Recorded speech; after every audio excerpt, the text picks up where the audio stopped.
Medical records are finally digital, but so much of the valuable data is buried in unstructured form in the clinical narrative that it can be hard to make use of it. So it's a great use case for artificial intelligence. My guest today, Chris Tackaberry, is a physician and computer scientist turned entrepreneur whose company, Clinithink, develops AI software to enable healthcare and life sciences customers to gain insight from that unstructured information. They have applications in rare disease, population health, real-world evidence, and revenue cycle management.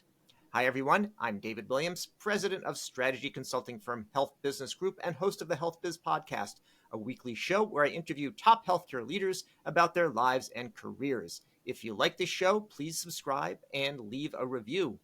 Chris, welcome to the Health Biz Podcast. Thank you very much, David. Delighted to be here.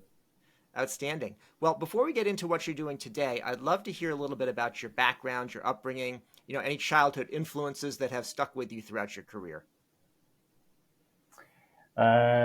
Okay, as you can hear from my accent, I'm from the other side of the pond, born and grew up in London. Got one younger brother and a much younger half-sister. My dad was a lawyer, and my mum was an actress and then a literary agent. So I guess the family's kind of roots are in the performing arts or talking out loud kind of thing. And there's not a scientist to be seen for a mile around. So I'm an outlier in that respect. And was it when you were growing up, were you like, did they wonder, like, did you get like switched at birth or something? Like, did you fit into the family, or how did they deal with it? They were very encouraging of anything remotely constructive that either of us wanted to do, and I have to give them credit for that. I've now got 3 grown-up children of my own, and we all know how challenging that is. Just to let the kid focus on what they want to focus on. And I was fiddling with, simple coding in Atari modules on, very early games consoles and stuff like that. I was one of those, and yeah, very they nice. let me do that. That's good. They let you do that. I had an Atari computer too. They had I think the Atari 800 and the 400 had these cartridges that you'd put in. Exactly that. And they had like 8K on them. You could expand the operating system, but you had to like open the hood or it would overheat, as I recall. Already half the people listening to this are thinking, what these guys are talking about stuff that was built out of stone, right? So yeah. It's a 6502 microprocessor, as I recall. There you go. In any case, so what did you do for education? So I went to medical school, did a medical degree. I collected a science degree on the, as part of that kind of package. So I spent a long time in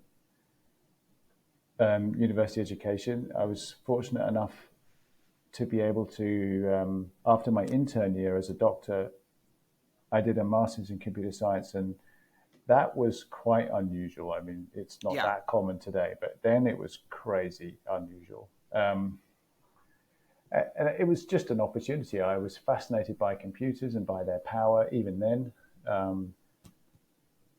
And by luck, the group that I did my MSc thesis research project with was one of the kind of outstanding, Xerox PARC type bunch of geniuses in medical informatics, and they just happened to be working at my university. I was super, super lucky to get to work with those guys.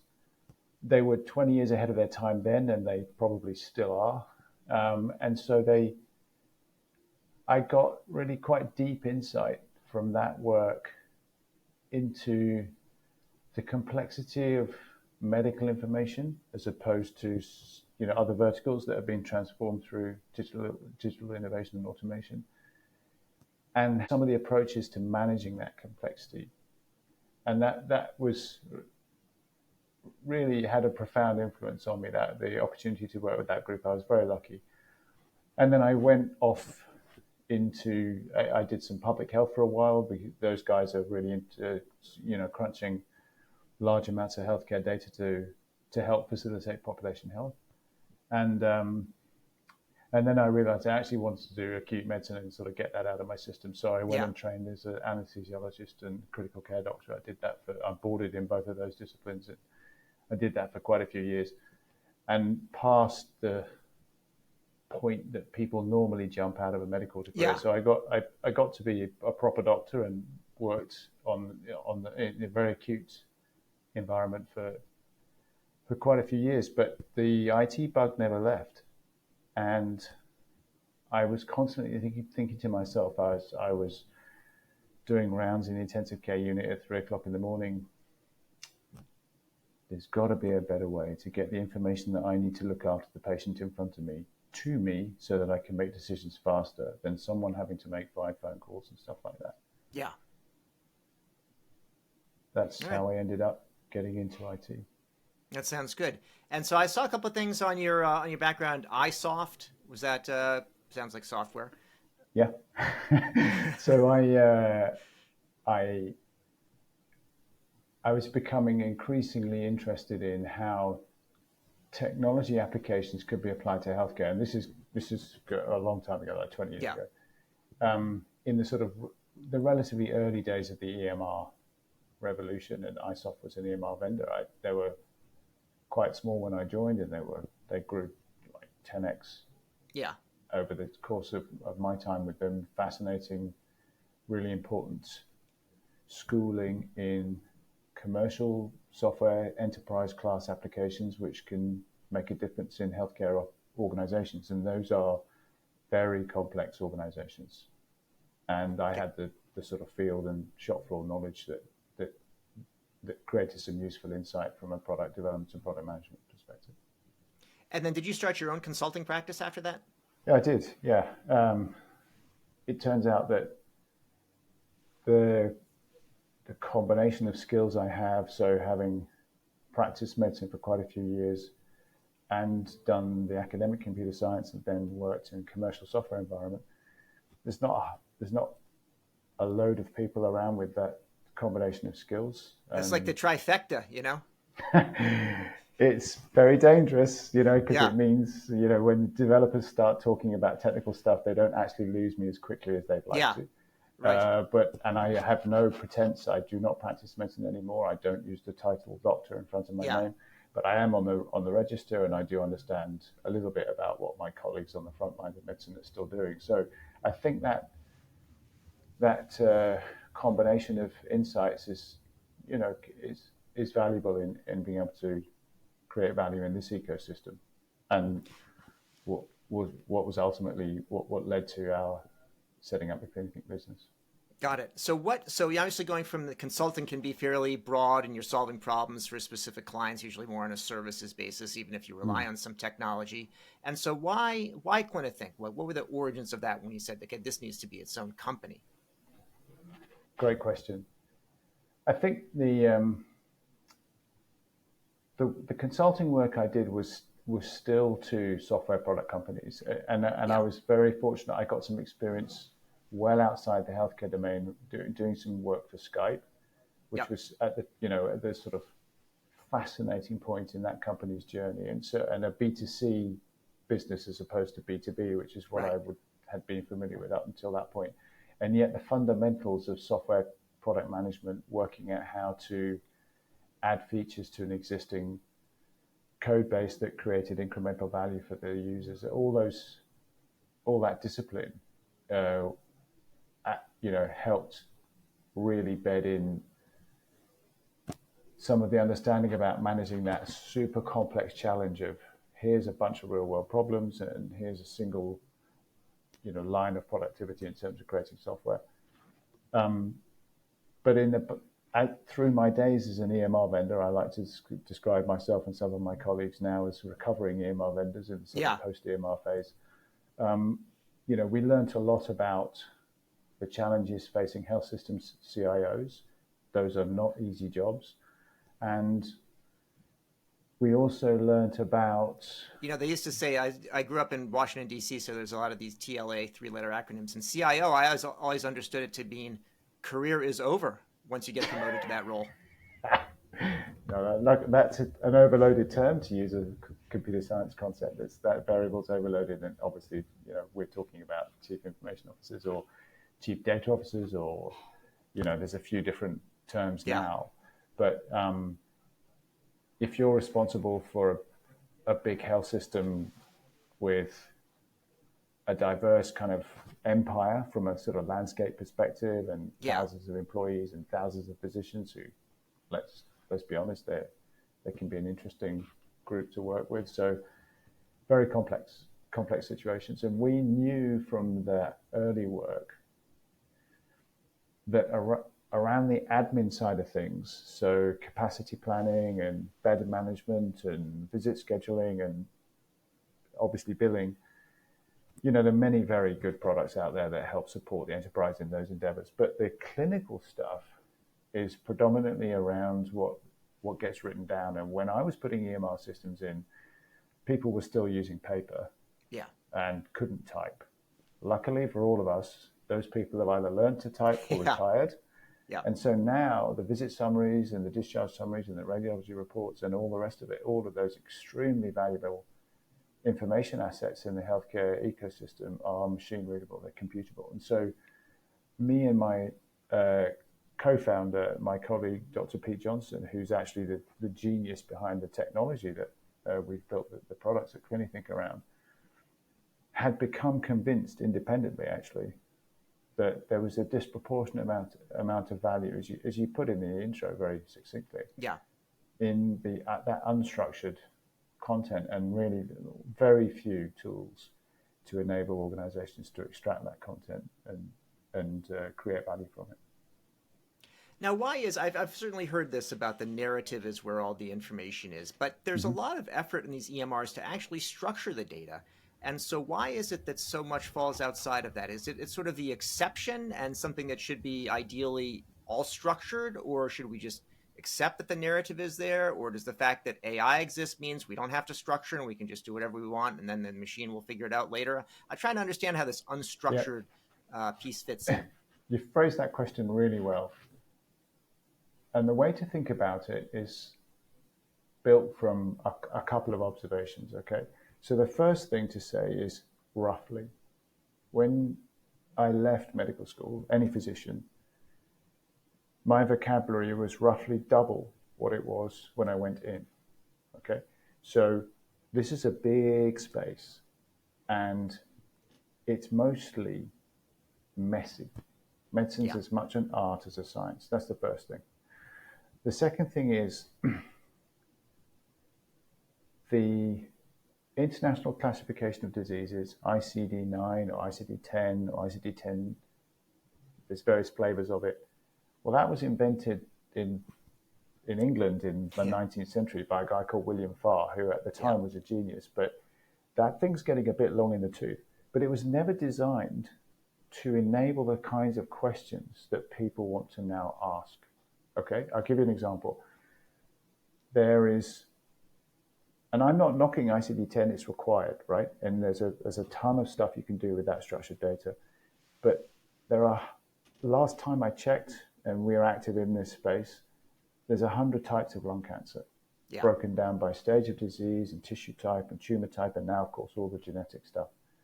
There's one code for metastatic lung cancer, one ICD-10 code. So if your billing data is perfect, and it might not be perfect, then you're going to get a 99% false positive hit rate for patients you're looking for in a specific sub-disease or subtype if you're going to use structured data. And then the final kind of gotcha is often when I give presentations and talk to people about the work we do and how we can help them solve their problems, they take notes during the meeting. And sometimes those notes are written down on paper, even if I'm talking to IT people. And I say to them, look, imagine you're in a consultation with a patient. You're not going to take notes. You're not going to write stuff down. Of course you are. So, as you rightly said, what's interesting about some of the tooling that's coming with the large language model revolution is actually going to increase the amount of unstructured data present in the ecosystem, precisely because it does enable the production of that content. when you're trained to practice medicine, you're trained in a way to think and to describe your thoughts. And those descriptions are the bedrock of the record that accounts for the decisions you made, the care you delivered. And that has two purposes, as we know. One is to inform the next person in the care chain or journey that's looking after you so that they can see easily what you've done. And of course, the other is to recognize that there's a lawyer in the consulting room, right? So for those two reasons, you have to write down a fairly rich and detailed description of the care, the plan, the observations, the treatments, and the decisions. That's written down in a language, and that language is very complicated.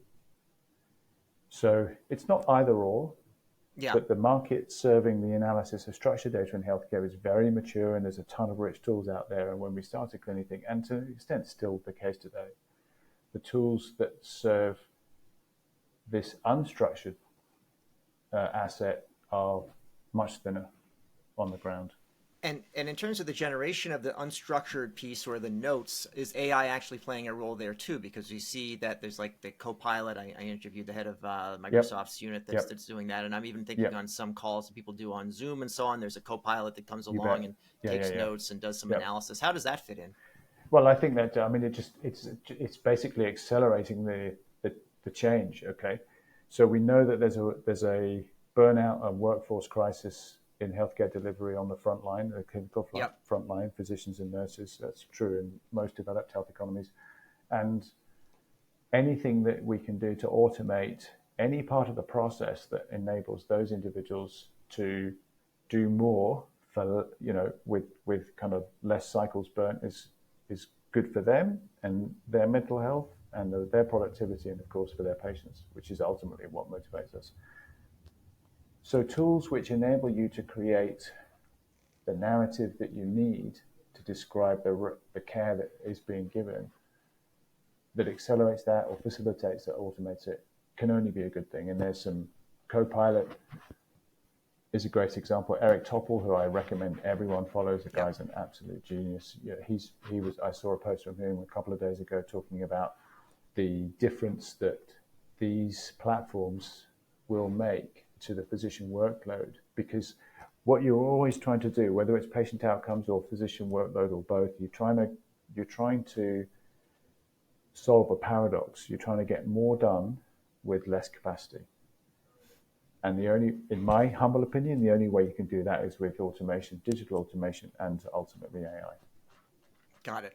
All right, so let's talk about some of these end uses. I'm talking a bit about the kind of the technology, the workflow, what's driving you to this point. But I see, real world evidence, revenue cycle management, which anybody in healthcare or private equity is always interested in that one, population health, and rare disease. So, why these four things? What do they have in common? I think between rare disease and RCM, those seem pretty different applications off of one technology base. They do, don't they? So,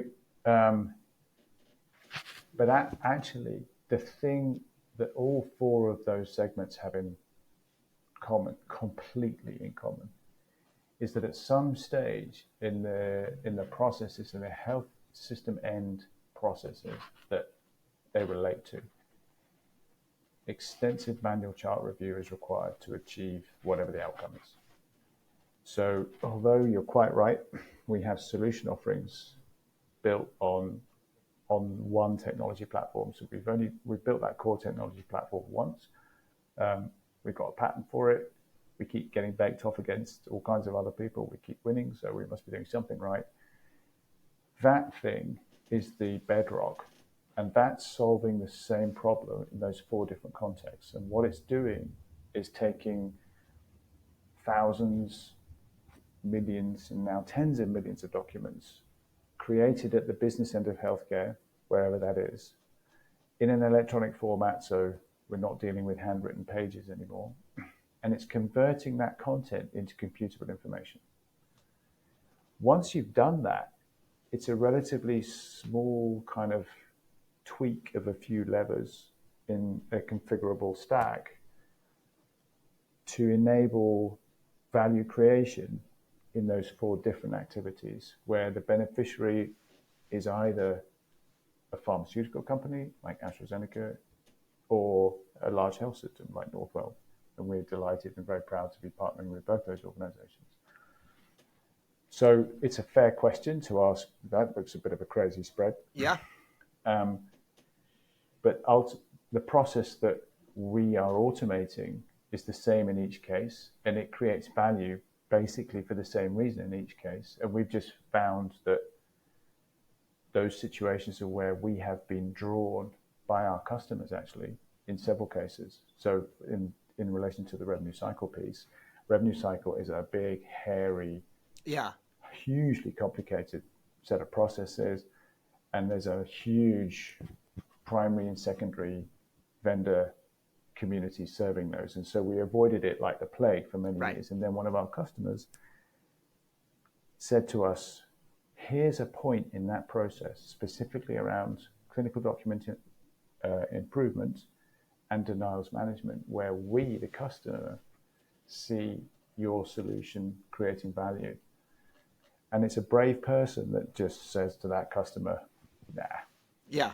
Which sometimes might be the right answer there, sometimes, but we didn't think that was the right answer, and we worked with them. But in that case, let me see if I can understand it. So with revenue cycle management, usually the hospital physicians trying to get paid for something that they did. The insurance company may be saying, well, either we're not going to pay it if it's a denial, or just, we need certain evidence of that. And then maybe it's like a clinical issue that they say, well, this is for a cosmetic purpose, or maybe they didn't have this underlying condition, or you didn't do this test, it didn't meet certain things for the step therapy, whatever it may be. And that information is going to be in the clinical note. And it's not just sitting there to say, here's the information you need, plug it in by its nature, but you can use your tools in order to go through and find what's there and then put it in the format that's actually going to be needed to make the case for the payment. Do you know what, David? It's even simpler than that. There's a key. So there are, like I say, to the RCM process is 30 or 40 steps, and multiple different teams in a large enterprise like Northwell Health in New York City. That's a big team, okay? Yeah. And we've got a very healthy respect for where we add value, which again we were drawn into by our customer, who knows their processes better than we do. Yeah. And there were two specific points in their end-to-end process which supports the revenue cycle activities, where they perceived our ability to create value. One was in clinical documentation improvement, where we're looking to ensure that the physician has fully documented the care delivered such that the health system gets reimbursed correctly and fully. And that in that scenario, you're actually looking for gaps. Yeah. You're looking for gaps. And again, you can automate that search using our technology and deliver a ton of efficiency. And in Northwell's case, and this is in the public domain, they did a very nice podcast describing it actually, they could extend the coverage with the same number of people to cover additional episodes of care, large volume. Got it. And then on the denial side, you're looking for, the keyword is medical necessity. And so there's evidence that should be in the record that can be used to rebut a denial. And again, it turns out you can use our software to find that evidence at much greater scale and much faster and more cheaply than using humans to do it. And the sorts of skills that in a typical denials management team within a health system, you need a lot of physician input into that. And if that's the case, then those physicians aren't on the front line delivering clinical care. So that's a big problem. And as far as I can tell, that problem is getting bigger, actually. On the clinical documentation improvement, is that a retrospective process, or do you need to sort of be in the exam room prompting along the way? Great question. So the way that particular solution is implemented on our stack, it's same day. So it doesn't have to be absolute real time. Yeah. It's same day. So in other words, while the case is still fresh and that visit's still fresh in the physician's mind, they can say, what about this? Well, and also the billing cycle, right? So the Got it. conclusion of the episode and the time to get the bill out. The teams are under quite strict performance parameters. Yeah. And you don't have to wait. You don't have to wait for the denial to come in and then go back and look at it. Well, this work is obviously the reason that intervention takes place at that point in the process is obviously to try and reduce the Yeah. likelihood of a denial downstream. So Yeah. you're getting two bites of the cherry with this particular approach. Let's talk about rare disease. So one of the things about rare disease, a couple of things. One is it's rare diseases are common, or a lot of people have them. Correct statement. So that's Yep. one. And then Yep. the other thing is that it takes them a long time to find out they have it, whatever it may be, 100%. if they ever do. So, think about this diagnostic odyssey is a term that That's I've the heard. I've phrase. seen That you is the use phrase. that. Yep. What are the issues in rare disease, and where do you step in? So again, we were led into that space. It wasn't something we went out looking for. By another of our customers, Alexion, which is a large rare disease pharmaceutical company, that relationship's in the public domain. And I full credit to them. They baked us off against everything they could find, and for whatever reason, they selected us to work with. And obviously, we're thrilled to have that partnership. The specific problem they identified, and you're absolutely right, 30% of the population in the United States has a rare disease of some kind. Each individual rare disease is fantastically rare. Yeah. So an average clinician is never, ever going to guess that diagnosis. Unfortunately for that physician, because that's not a great place to be, and more importantly for the patient. So that leads to exactly what you described, diagnostic odyssey. As the huge advances have taken place in what they call next generation sequencing, so much more powerful sequencing of your DNA, your genes, which is the root of all rare genetic disease. What we've learned is that the genotype on its own, the genetic information on its own, is usually not easily interpreted to be able to pinpoint that is a rare genetic disease. What you need in addition to that genetic information is what they call phenotypes. So that's the clinical characteristics. And there's about 12,000 of them that have been sort of documented for about 7,000 rare diseases. That's a list of 12,000 quite obscure clinical things written down in words.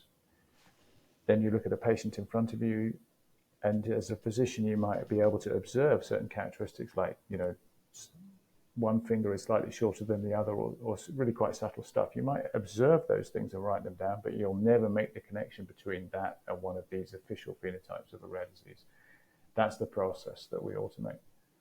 So it ultimately comes down, and we can do in milliseconds what would take a highly trained physician, weeks. So the value creation in that space is helping to shorten that diagnostic odyssey by identifying the sort of signal in a patient's record that suggests they might have the characteristics of a rare disease, which can then be used to guide targeted genetic testing and get to a diagnosis and hopefully treatment if treatment's available, which increasingly it is. I'll ask you about one more, which is real-world evidence. Now, that is a broad term and many different data sources that are used. There's a lot of end uses, a lot of different departments in pharma and elsewhere that use them. Where does RWE fit for Clinithink? Again, it's a similar principle in which you're quite right. Real-world evidence is the phrase that our colleagues in the pharma industry use to describe data that's already been transacted, usually as part of the delivery of care, right? So there's a kind of breadcrumb trail, if you like, of data. Now, it's not organized in the way that a orthodox prospective clinical trial will be, where I recruit patients into a trial and then actively collect structured data about them as I perform whatever new intervention I'm testing is. But that's very expensive and it's very difficult to scale. And so over the last few years, pharma started to get very interested in the utilization of data that's already been transacted. Now, that never comes perfectly organized in the way that you need it. So you have to sort of flex and compromise. And so it turns out that for some of this kind of work, the signal needed to answer the question is not in structured data, it's only in the unstructured data. And that's where we come in. And we've been very fortunate to partner with AstraZeneca, our colleagues at Premier, one of our partners in the US, to undertake some very large-scale analyses of tens of millions of documents in relation to lung cancer, for example, looking for evidence in radiology reports, which again are free text, of a particular finding that in that can be a precursor to lung cancer, and so help to try and anticipate that and intervene, when the disease is curable, as opposed to when it becomes untreatable later on. So it's that kind of approach, which now that is real world evidence work. That in that case was a project funded by AstraZeneca. It's also population health, if you think about it, because trying to find more subtle evidence of the early stage of a disease and intervene then I got trained in public health a long time ago. Yeah. In my humble opinion, is the only way we're going to solve the conundrum of healthcare getting exorbitantly more expensive, and all of these interventions costing more and more money. So we have to do this, what the population health people call left shift. Left shift in anything from diabetes to cancer is going to increasingly require AI techniques operating on real world data to take advantage of what we already know about you, what we've already collected, but which we can be so much smarter in anticipating to say, aha, we can now predict that you've got quite a high likelihood of X outcome.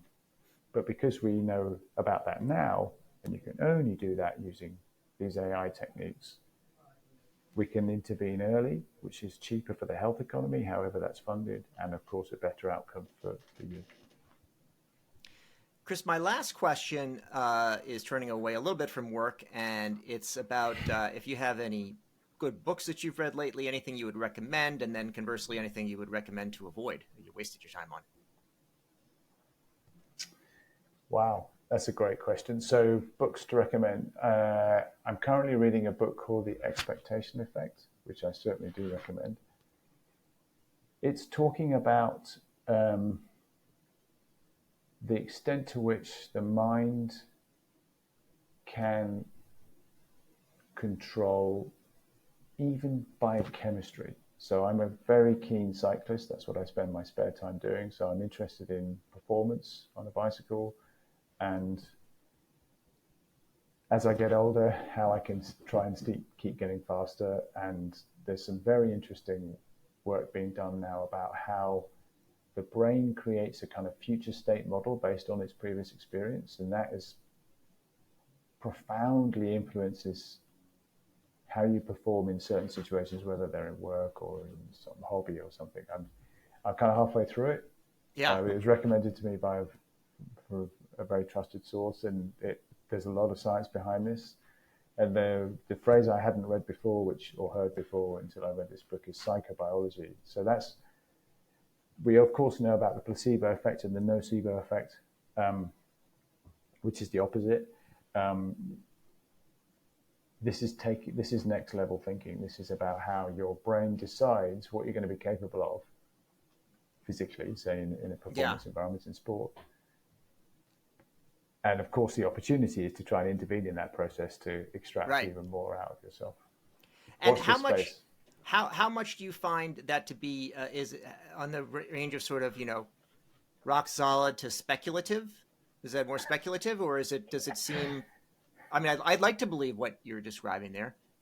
Some of the book cites a lot of research that, I mean, in coming from a public health epidemiology background, unless N in your study is 2 million people, you sort of dismiss it. So I had to kind of get over that. Yeah, it looks plausible, is all I'll say. Okay, good. Well, that sounds like a good one. And you don't need to recommend something to avoid, but if that helps to provide more time for reading what you do want to read. But if you do have something, you can let me know. Most guests don't. I don't have anything. I don't have anything that comes immediately. Avoid things that don't enrich your life. Okay. Or somebody else's. That's my advice. Sounds good. Well, Chris Tackaberry, CEO of Clinithink, thank you for joining me today on the Health Biz Podcast. Delighted, David. Thank you for having me. You've been listening to the Health Biz Podcast with me, David Williams, President of Health Business Group. I conduct in-depth interviews with leaders in healthcare business and policy. If you like what you hear, go ahead and subscribe on your favorite service. While you're at it, go ahead and subscribe on your second and third favorite services as well. There's more good stuff to come, and you won't want to miss an episode. If your organization is seeking strategy consulting services in healthcare, check out our website, healthbusinessgroup.com.